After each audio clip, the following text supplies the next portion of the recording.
So I cleaned up my studio just now, and I thought it is actually picked up enough that I'd feel comfortable showing people. So I'm gonna give you a little tour of my home studio. Okay, so you come in through the kitchen, and then this is a little addition that was built in like right after World War II. At least that's what somebody told us when we were buying the house. So it's got a different insulation than the rest of the house, which means it gets super duper cold in the winter and super duper hot in the summer. But it's got really nice sunlight, and for the heat, that's okay. You can just put a sweater on, or you can put the fan on, and you can deal with it. So let's see here. First, I guess most dramatically, this is my big wall of inspiration and art, and a box for the Tibbers home bidet. That box is for me to put miscellaneous bullshit into, so that I can then take it downstairs to put away in the basement. So rather than just having a pile of clutter, which still does develop, but ideally, rather than having a pile of clutter, I just put things right in the box, and the box looks okay, and then I take it downstairs. So the rest of the wall. Let's see here. I don't know. This is the quilt that I've been working on over the course of 2020. That's Lucy Bellwood. Yeah, let's see here. What else? This is my new calendar project where I keep track of important things, like when we go out and see people, so I can keep track for contact tracing. And then I put a little highlighter mark on each day that I actually do some meditation or mindfulness. And then this is my accomplishments, my challenges, and yeah, just a whole lot of pictures that I like. And I've had these fake flowers since I was in college. A lot of these are gifts from friends. Danielle Corsetto made that for me for my birthday, and Lucy Knisley drew that for me for her wedding place setting. And Hope Larson, that's a screen print from when she was in college. This was I don't know if it was my very first quilt, but that's a quilt I made when I was an itty bitty kid. I was probably around 10 years old or younger. And yeah, it's my earliest example of me quilting, and my earliest example of me embroidering. Look at that, I embroidered my name on there.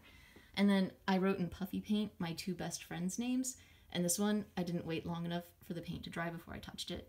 So now it's like that forever. And Lucy, and she's set up there because I work here and I take a lot of reference pictures. So she is now in the background, so she photobombs all of my reference pictures, and it's like she's there with me. Let's see here. Here's some paper seaweed plants that I made. Oh, another Lucy Knisley from, God, way back in the day. Like, that must be at least not quite 15 years old, I think. My friend Tracy was learning how to use her sewing machine, and so she made this kind of like fabric envelope thing that I've put up on display on my wall. Oh, Danielle Corsetto. She came out to visit Portland last year. Is it like 2 years now? Anyway, and she overheard a drunken fight out of the window one night, which is fuck you, fuck whoever you want, enjoy your fucking life. And so she wrote a nice calligraphy, and then I turned it into nice embroidery.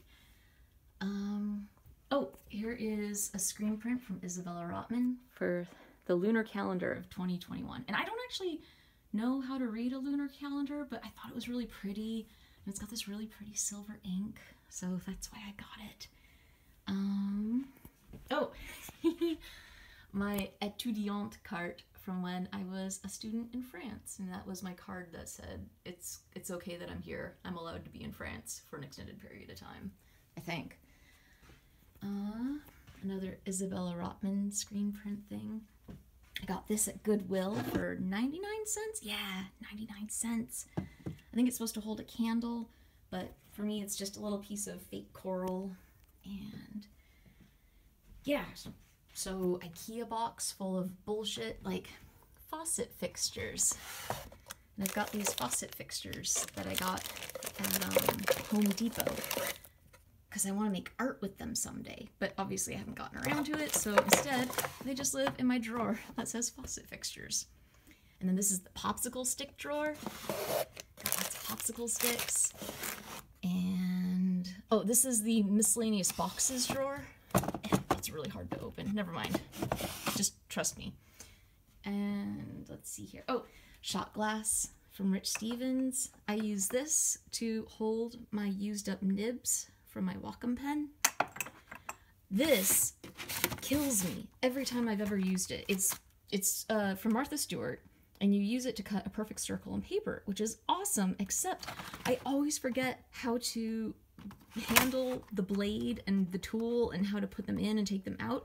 And like, without fail, I have always deeply cut myself while using it. It's really remarkable. I mean, on my end, not on Martha Stewart's end. Let's see here. This is my box of markers, tree of markers, paints and plastic cups and stuff. Can't really open that up too much. My cutting boards, stuff to hold, like this is the tracing paper drawer, the lined paper drawer. No, they're not drawers, are they? They're shelves. This is my light box. This is my thing for, what are they called? Like my fusible papers for embroidery and like, oh, I'm not going to try to explain it. I'll mess it all up. And then these are my embroidery hoops. And here's one that I keep starting and never finishing. Oh, and this is my desk, of course. That's my Cintiq, where I sit down and I draw down here, and the laptop's open, so I usually have 2 programs running, and it's a whole process. Maybe I'll show you guys someday. This is my box of mending. These are all the the pieces of clothing that have holes in them that I need to fix. And I have never fixed one of them, so the box just keeps filling up. More stuff.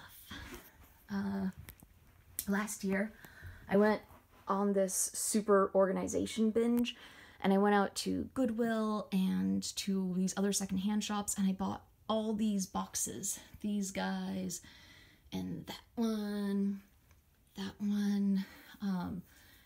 and actually a whole lot of boxes. A lot of them are downstairs too. And I just started organizing all the bullshit in my life. So this is my paper flower supplies and my glue gun, and these are sewing supplies, and that is foam pieces, and oh my god, you guys, I have so much tape. Let me show you my tape.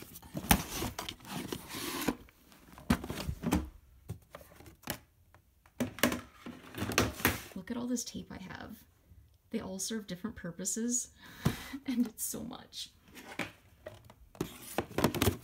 Okay. Yeah. Letters from friends, stationery and envelopes. Oh, this is my box of sardine tins.